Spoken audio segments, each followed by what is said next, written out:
yeah, there's been plenty of moments. I think the earliest one that I can remember, which has stuck in my mind for a long time, was Peter, my cousin, and I were on a quad bike in Balmoral. Prince William has finally revealed the contents of Queen Elizabeth II's last will, causing everyone in Buckingham Palace to tremble. As they all gathered to hear the reading, they were stunned to discover the late Queen's unbelievable final wishes. Join us as we explore the content of the will and why Prince Williams was chosen to read it.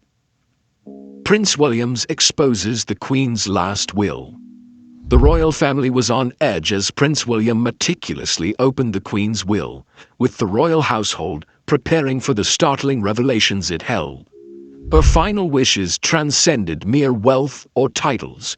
They were fundamentally about the monarchy's future. What secrets had the Queen hidden all these years, and in what ways would her legacy alter the trajectory of the royal family? The answers, now exposed, challenge preconceived notions about the British monarchy. As the doors of Buckingham Palace closed, an atmosphere of anticipation enveloped the room. Prince William, who had long shouldered the weight of royal duty, now possessed the key to his mother's legacy. The will was not merely a legal document, it served as a blueprint for the monarchy's future, across generations. Upon unfolding the pages, the initial words sent a shiver through the air, revealing not only the fate of royal estates, but also a reconfiguration of power within the family. William had expected a conventional inheritance, yet he encountered a far more intricate reality. The will unveiled unexpected revelations, including deep-seated family secrets that would irrevocably alter public perceptions of the royal family. As he continued to read, the stakes escalated, and the weight of responsibility intensified with each line. The royal family, historically recognized for their composure and solidarity, found themselves in a vulnerable situation. The inheritance encompassed more than just financial assets or prestigious properties. It symbolized the significance of who would inherit what. For Prince William, this moment transcended family legacy. It was a significant juncture. Revealing the will. The will suggested that certain royal members would receive more than anticipated, while others could be left with little to nothing.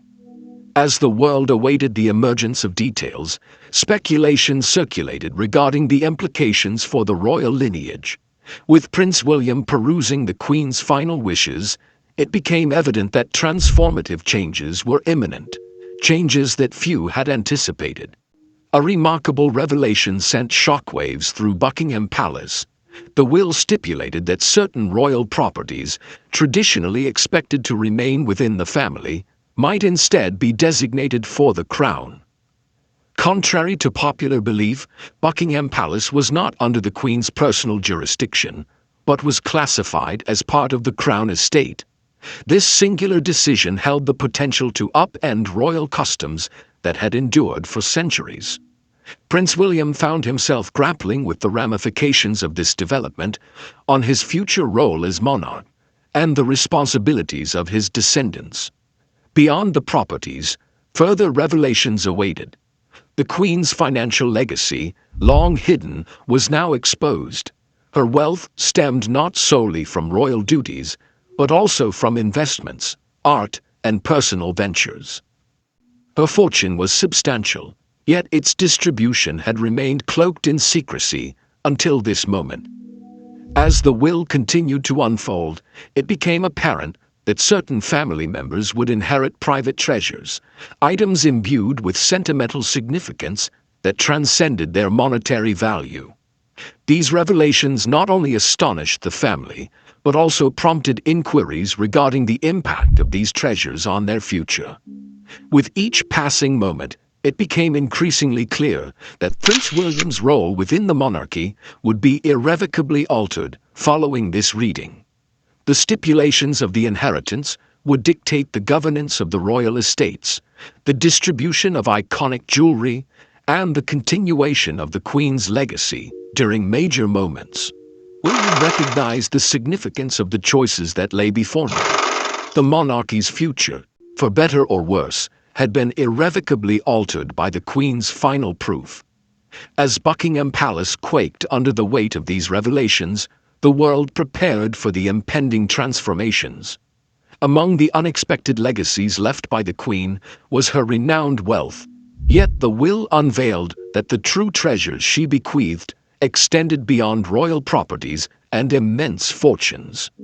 Hidden within the document were artifacts of royal history, including art, heirlooms, and antiques that had been preserved through generations.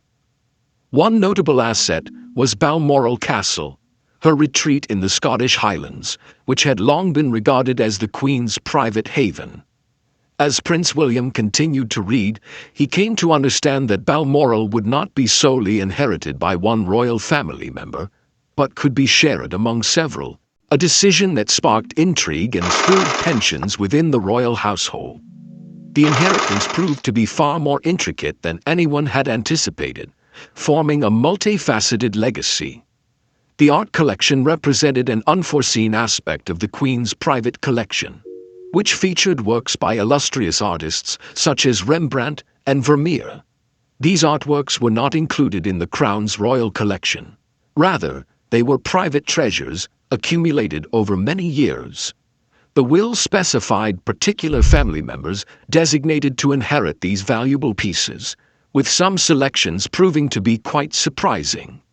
Instead of merely transferring these artworks to the next monarch, the Queen appeared to have thoughtfully evaluated which family members would best uphold these cultural legacies. For Prince William, inheriting such invaluable works entailed not only a responsibility to the monarchy, but also a profound emotional bond to the legacies of his grandmother and great-grandmother.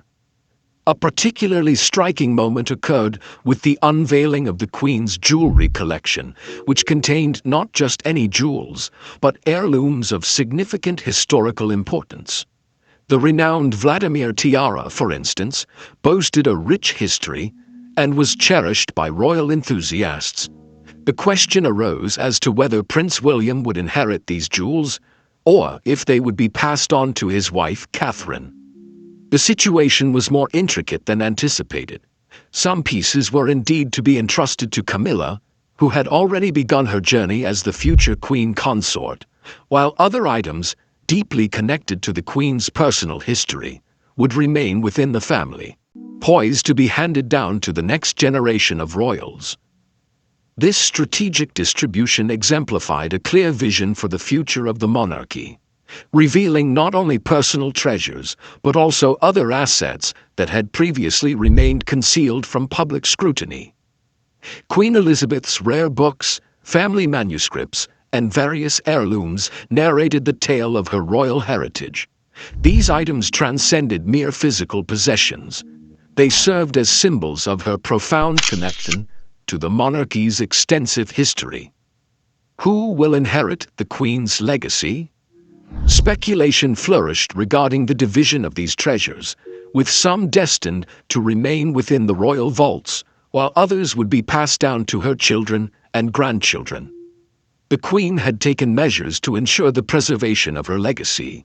Yet the question lingered: which royal would be entrusted with these invaluable historical documents? As the will was read, the significance of the inheritance became increasingly apparent.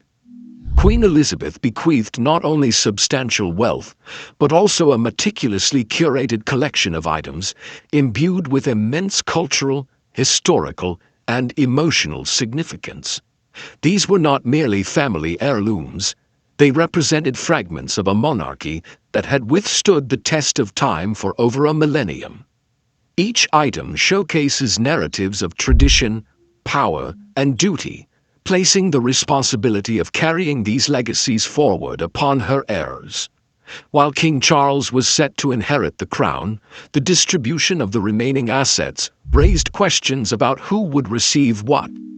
The reading of the will clarified that King Charles III was poised to inherit far more than just the crown itself, a development that had long been anticipated by the monarchy. The extent of the Queen's private wealth was largely unknown to the public, and the details of its distribution were unveiled in her will. It indicated that Charles would inherit not only royal properties such as Sandringham and Balmoral, but also a range of private investments that had remained concealed from public scrutiny. With the crown now in his possession, Charles confronted the formidable challenge of managing these assets while ensuring the monarchy's stability. His reign would be influenced not only by his governance, but also by his ability to navigate the considerable wealth and legacy bequeathed by his mother. However, the most unexpected revelations emerged regarding the inheritance of personal items that the Queen cherished. Her private jewelry collection, once regarded as a crown jewel, would not be confined solely to the direct line of succession. Certain pieces were designated for Prince William, while others were intended for his children, thereby ensuring that the Queen's legacy would endure through subsequent generations. This decision was both symbolic and pragmatic, facilitating the continuity of the monarchy while honoring the Queen's familial bonds. For King Charles, these decisions transcended mere financial considerations. They embodied a profound sense of responsibility. His role as monarch would be intricately linked to the personal legacy left by his mother. For Prince William, the inheritance of specific properties and jewels represented a remarkable moment in his ascent to the throne. As the future king, he now found himself at the forefront of a new generation of royals, with the will ensuring that the Queen's influence would persist in guiding him. William had already assumed considerable responsibilities within the royal family, but the burden of inheriting these treasures elevated his obligations to a new dimension. He was tasked not only with guiding the monarchy into the future, but also with safeguarding and overseeing the wealth and artifacts that had now come under his stewardship. His mission was unequivocal: to preserve the Queen's legacy while simultaneously modernizing the monarchy for the years ahead. The will would also illuminate some unexpected choices concerning the Queen's cherished personal belongings, including her rare books and family antiques. These items formed part of the royal collection, yet the will delineated which family members would receive them. The matter extended beyond mere financial inheritance. It encompassed who would perpetuate the Queen's vision of a monarchy that esteemed history, culture, and tradition. As the reading concluded, Prince William recognized that his responsibilities as monarch would transcend the management of royal assets. They would also entail upholding the values that his grandmother had diligently instilled within the royal family. As the implications of the Queen's will settled, the royal family confronted an uncertain future. The specifics of the inheritance not only clarified who would receive what, but also indicated how the monarchy might transform in the forthcoming decades. King Charles, Prince William, and the rest of the family now faced the intricate challenge of ensuring that the Queen's legacy was honored, while also implementing the necessary adaptations to maintain the monarchy's relevance. In an era characterized by rapid transformation, the Queen's final wish came with the dawn of a new chapter for the royal family, one that would be influenced by the decisions made following her demise. For a moment, one has to pause and think of why it was Prince William's that read out the will. Could it be that the royal family is about passing on delicate information to us, or it's because of the prince's personality? However, stay tuned as we explore his life. Maybe we might find a reason there. Interesting details about Prince William's. William, the firstborn of King Charles III, and Princess Diana, entered the world during the reign of his paternal grandmother, Queen Elizabeth II. His formative education was conducted at esteemed institutions, including Wetherby School, Ludgrove School, and Eton College. It was at the University of St. Andrews, where he earned a Master of Arts degree in geography, that he first encountered his future wife, Catherine Middleton. Following the completion of his academic pursuits, William engaged in extensive training at the Royal Military Academy Sandhurst, subsequently serving with the Blues and Royals. His commitment to public service continued as he graduated from the Royal Air Force College Cranwell in 2008, later joining the RAF Search and Rescue Force in early 2009. His dedication to aiding others culminated in a 2-year tenure as a full-time pilot with the East Anglian Air Ambulance, beginning in July 2015. Beyond his military responsibilities, William undertakes various official duties and engagements on behalf of the monarchy.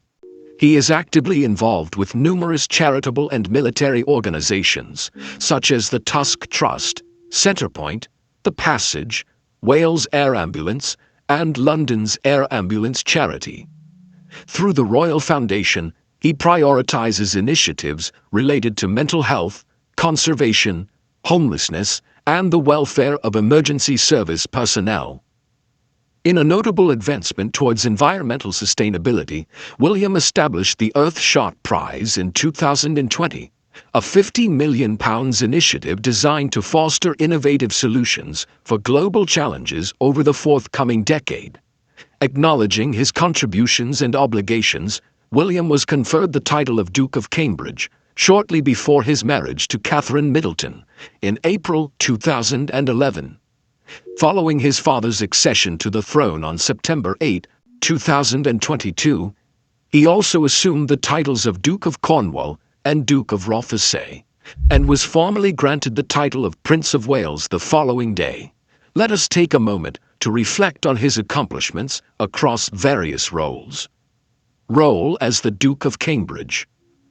On the day of his wedding in April 2011, William received the esteemed titles of Duke of Cambridge, Earl of Strathearn, and Baron Carrickfergus. After their marriage, William and Catherine undertook a memorable tour of Canada that summer.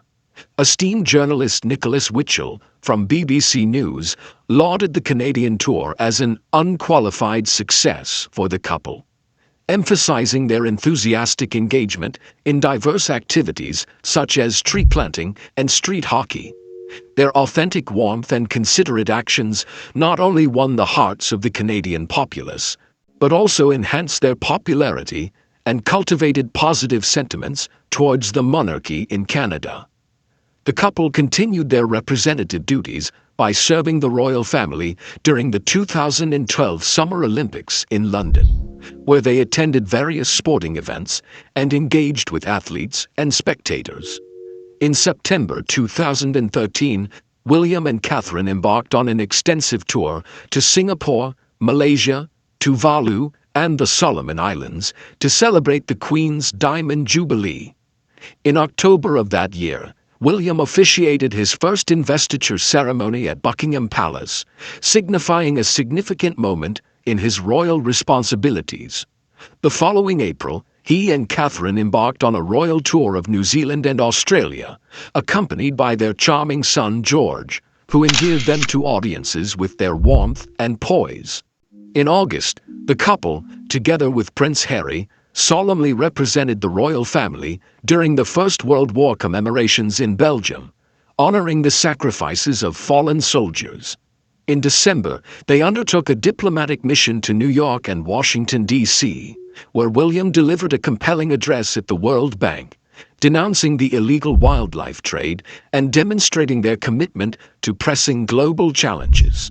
Their unwavering dedication to royal duties, coupled with their authentic compassion for others, has endeared William and Catherine to the public both domestically and internationally. During 2015 and 2016, Prince William conducted a series of official visits to several Asian nations, including Japan, China, Bhutan, and India. His trip to mainland China was particularly noteworthy, as he became the first royal family member to visit in nearly 30 years, receiving accolades from the media for his adept and polished diplomatic skills. Despite encountering criticism regarding his work ethic from certain sectors, Prince William remained resolute in his commitment to his royal responsibilities, highlighting his dedication to fatherhood and his active role in air ambulance services. In 2017, Prince William and his spouse, Catherine, Duchess of Cambridge, undertook a series of visits to France, Holland, Germany, and Belgium, aimed at reinforcing the United Kingdom's relations with Europe in the aftermath of Brexit. The coming year, in January 2018, the royal couple continued their diplomatic endeavors by visiting Sweden and Norway, thereby further enhancing ties with these nations. In June of that same year, Prince William's schedule included a significant tour of Jordan, Israel, and Palestine, reflecting his ongoing commitment to fostering peace and understanding in that region. In October 2019, the couple made a landmark visit to Pakistan, marking the first royal family visit in 13 years. This trip was widely regarded as a success, as it not only strengthened diplomatic relations with Pakistan, but also underscored their mutual interests in tackling climate change and promoting quality education. Prince William's extensive travel and diplomatic activities have significantly contributed to the advancement of international relations and the promotion of critical global issues. By November 2020, it was disclosed that Prince William had contracted COVID-19 in April, but opted not to make this information public to avoid causing undue concern among the populace. Reports from the Daily Telegraph indicated that he experienced considerable illness and was isolated from his family during this period. Conversely, other accounts suggested that his condition was not severe, and he remained engaged with his responsibilities. At the close of 2020, Prince William and Catherine undertook a tour across England, Scotland, and Wales via the British Royal Train to acknowledge and celebrate the extraordinary contributions of communities and charities during the difficult year. While Prime Minister Boris Johnson endorsed the tour, Scottish First Minister Nicola Sturgeon criticised it in light of prevailing travel restrictions. In May 2021, Prince William and Catherine undertook a tour of Scotland as the Lord High Commissioner to the General Assembly of the Church of Scotland. Their first appearance at the G7 summit occurred in June 2021 in Cornwall. Subsequently, in March 2022, they visited Belize, the Bahamas, and Jamaica in celebration of the Queen's Platinum Jubilee. This trip coincided with heightened public protests advocating for reparations related to slavery. During the unveiling of the National Windrush Monument in London, Prince William characterized the tour as an opportunity to reflect and denounce the racism experienced by the Windrush generation and other minority groups in Britain in 2022. In May of that same year, he participated in the state opening of Parliament for the first time in his capacity as a Councillor of State, during which his father delivered the Queen's speech on behalf of Queen Elizabeth II. The passing of Queen Elizabeth II on 8 September 2022 led to the ascension of William's father as Charles III. Following this important moment, William was formally named the Prince of Wales by his father on 9 September. This announcement ignited considerable public debate in Wales, with a variety of opinions expressed. By 17 September, a petition advocating for the abolition of the title had amassed over 30,000 signatures, indicating the strong sentiments surrounding the matter. Conversely, a YouGov survey indicated that 66% of respondents favored William receiving the title, while only 22% were opposed. On 30 October, Senator Llywyd Ellen Jones suggested that an investiture for William as Prince of Wales might not be constitutionally necessary, reflecting evolving perspectives in contemporary Wales. This view was supported by Kensington Palace, which confirmed that an investiture was not currently under consideration. Role as the Prince of Wales. As the firstborn son of the British monarch, William has inherited the Duchy of Cornwall, which affords him considerable financial assets. Established in 1337 to secure a private income for the eldest son of the monarch, the duchy is currently valued at around £760 million. This substantial wealth enhances William's prominence and influence within both the royal family and the broader society. On 27 September 2022, the newly designated Prince and Princess of Wales, William and Catherine, commenced their first official visit to Wales. Their itinerary included visits to Anglesey and Swansea, where they received a warm reception from local residents. By November 2000 and 2022, Prince William attended a session at the Senedd, engaging with the Welsh First Minister, Mark Drakeford, to address significant national issues. Their initial visit to Falmouth as the Duke and Duchess of Cornwall occurred in February 2023, during which they interacted with local inhabitants and explored the region's history and culture. Subsequently, in March 2023, Prince William undertook a solo mission to Poland, where he met with both Polish and British military personnel, as well as Ukrainian refugees in Rzeszów. He also had the privilege of engaging in discussions with Polish President Andrzej Duda at the Presidential Palace, focusing on enhancing diplomatic relations between the two nations. In October 2023, both Prince William and Catherine publicly condemned the Hamas-led attack on Israel, reflecting their dedication to fostering peace and stability in the region. Following this, in February 2024, Prince William visited the British Red Cross headquarters, where he engaged with humanitarian aid workers, assisting civilians impacted by the Israel-Gaza conflict. A significant statement was made, supported by the government of the United Kingdom, urging an immediate cessation of hostilities and promoting the delivery of humanitarian assistance to those affected. Later that month, Prince William faced the challenging choice to forego attending a Thanksgiving service for his godfather, Constantine II of Greece, citing an unspecified personal matter. However, he took the opportunity to visit the Western Marble Arch Synagogue, where he spoke on the alarming increase in anti-Semitism and the humanitarian challenges in the Middle East, reiterating his commitment to fostering tolerance and understanding across diverse communities.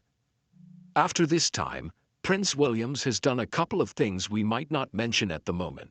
But for now, let's examine the relationship between the Queen and her grandson. From this, we might see why he was the one that read the will. The admirable relationship between Prince William and the Queen. As the heir to the throne, Queen Elizabeth appeared to possess a keen awareness of the responsibilities involved in preparing Prince William for his future role as monarch.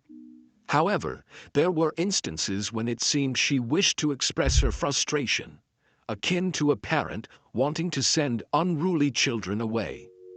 According to E! News, royal correspondent Melanie Bromley, the bond between Queen Elizabeth and William was notably strong, given that William is destined to ascend the throne. Bromley elaborated that the Queen dedicated time to imparting the same royal teachings to William that she had previously shared with her son, King Charles III. Furthermore, the dynamic between the Queen and William was characterized by a greater degree of formality compared to her relationship with William's brother, Prince Harry. Bromley noted that once William and his wife, Kate Middleton, began to expand their family, the Queen felt less compelled to instill royal lessons in Harry, who is not in line to become king. In August 2019, The Express reported that Queen Elizabeth had started to more actively involve Prince William in royal duties. The outlet conducted an interview with royal author Juliet Reedon, who discussed the nature of the lessons being imparted by the Queen. Reedon noted that the Queen has been motivated to delegate much of her responsibilities to her son and grandson, particularly as she navigates her advancing age. She emphasized that Prince William has had to significantly increase his involvement in royal duties, reflecting a generational shift in style and approach.